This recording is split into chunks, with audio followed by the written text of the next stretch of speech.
Assalamualaikum warahmatullahi wabarakatuh. Salam sejahtera buat kita semua.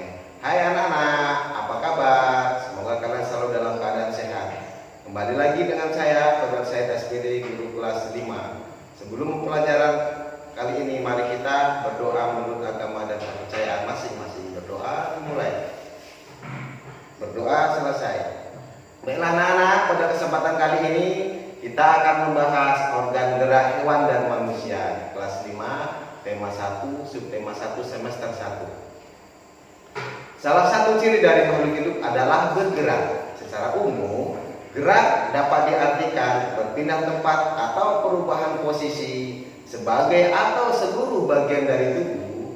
Makhluk hidup ini akan bergerak apabila ada rangsangan yang mengenai sebagian atau seluruh bagian tubuh. Gerak pada manusia dan hewan menggunakan organ gerak yang tersusun dalam sistem gerak. Organ gerak berfungsi untuk berjalan, berlari, melompat, meloncat, memegang, mengali, memanjat, berenang, dan sebagainya. Organ gerak pada manusia dan hewan memiliki kesamaan alat-alat gerak yang digunakan pada manusia dan hewan. Ada dua macam. Alat gerak yang digunakan pada manusia dan hewan terbagi menjadi dua, yaitu alat gerak pasif berupa tulang dan alat gerak aktif berupa otot. Kedua otot gerak ini akan bekerja sama dalam melakukan pergerakan. Kerjasama antara kedua gerak tersebut membentuk suatu sistem yang disebut sistem gerak. Yang pertama, alat gerak pasif. Dikatakan alat gerak pasif karena tulang tidak dapat bergerak dengan sendirinya. Tanpa adanya alat gerak aktif mempengaruhi tulang, maka tulang-tulang pada manusia dan hewan akan diam dan tidak membentuk alat pergerakan yang sesungguhnya. Walaupun merupakan alat gerak pasif, akan tetapi tulang mempunyai peranan yang besar dalam sistem gerak manusia dan hewan. Yang kedua, alat gerak aktif. Dikatakan alat gerak aktif karena otot memiliki suatu senyawa kimia yang membuatnya dapat bergerak pada suatu otot yang menempel pada tulang yang bergerak. Otot tersebut akan membuat tulang bergerak. Kemudian kita ambilnya contoh. Yang pertama adalah ikan. Organ gerak sirip dan ekor berfungsi umumnya adalah untuk membantu ikan berenang. Sirip pada ikan terletak pada berbagai tempat untuk berbagai fungsi, seperti gerak maju, berputar, atau mempertahankan posisi tegak. Ikan berenang dengan mengerahkan kekuatan terhadap air di sekitar, yaitu meliuk-liuk rangka tubuh sehingga otot-otot di kedua sisi tubuh ikan berkontraksi menghasilkan gelombang lenturan yang berjalan di sepanjang tubuh ikan dari hidung sampai ekor. Vektor gaya yang bekerja pada air dengan gerakan lateral menghasilkan gaya yang mendorong ikan ke depan. Kemudian katak.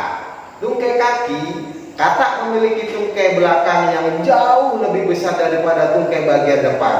Fungsi dari tungkai bagian belakang katak adalah untuk melontar sehingga strukturnya lebih kukuh, sedangkan tungkai depan berfungsi sebagai penahan tubuh saat mendarat. Katak mempunyai tulang belakang panjang dan otot kuat.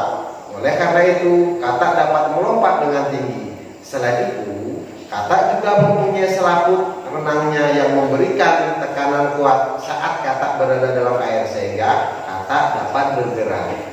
Kemudian berikutnya adalah burung. Burung memiliki struktur tubuh seperti hewan bertulang belakang lainnya, kecuali kedua tungkai depannya berubah menjadi sayap. Burung mempunyai sejumlah ciri-ciri khusus berhubungan dengan kemampuan terbang. Ciri-ciri khusus itu adalah sebagai berikut. Yang pertama, sebagian luas tulang belakang menjadi satu membentuk titik tumpu yang kuat sewaktu sayap dikepakkan. Yang kedua, tulang yang besar biasanya berongga. Hal ini untuk mengurangi bobot beban. Berat rangka burung hanya 4% dari seluruh badan. Yang ketiga, pada tulang dada berlunas dalam, melekat terbang yang kukuh untuk menggerakkan sayap. Kemudian selain bergerak dengan cara terbang, ada beberapa jenis juga dapat berenang dengan kakinya. Burung yang dapat berenang umumnya memiliki selaput pada kakinya. Kemudian ular.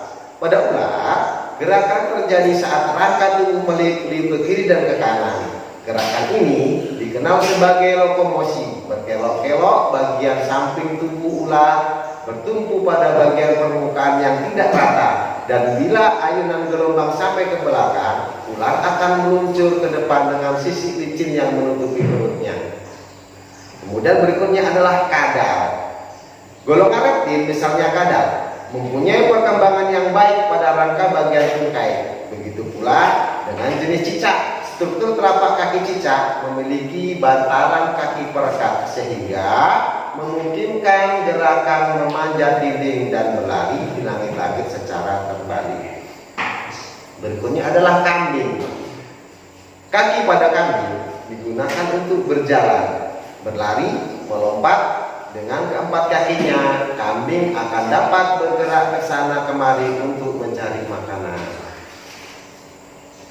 Demikianlah video pembelajaran kali ini. Semoga bermanfaat untuk kalian semua, dan jangan lupa belajar di rumah. Dan untuk saat ini Bapak akan memberikan tugas kalian di rumah, yaitu kalian telah mengenal beberapa hewan beserta organ gerak dan fungsinya. Sekarang pilih salah satu dari hewan tersebut, kemudian buatlah model kerangkanya dengan menggunakan kertas karton. Buatlah semirip mungkin dengan aslinya.